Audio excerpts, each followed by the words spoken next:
I'm going to take this Flexx liquid rubber coating and I'm going to use it to fill in the expansion joint between my concrete because the old rubber material was just worn out. This expansion joint material has been cracking and peeling back. You can see how this is just pulling away from the edges here. Get the old material out of here.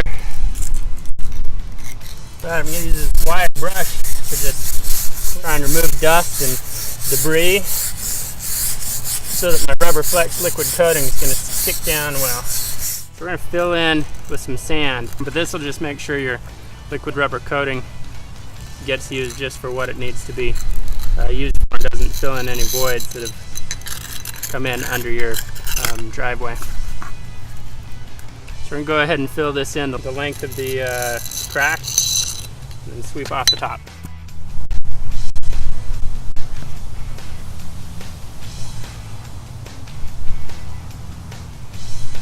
Well, there you have it. Just finished putting this Flexx liquid rubber coating down to fill the seam here in the driveway. Self-leveling, works pretty easily, it works great, and it's a waterproof product. So this should last for years to come. It's got flexibility to stand up to the thermal expansion as the seasons pass and it gets cold and hot and back and forth.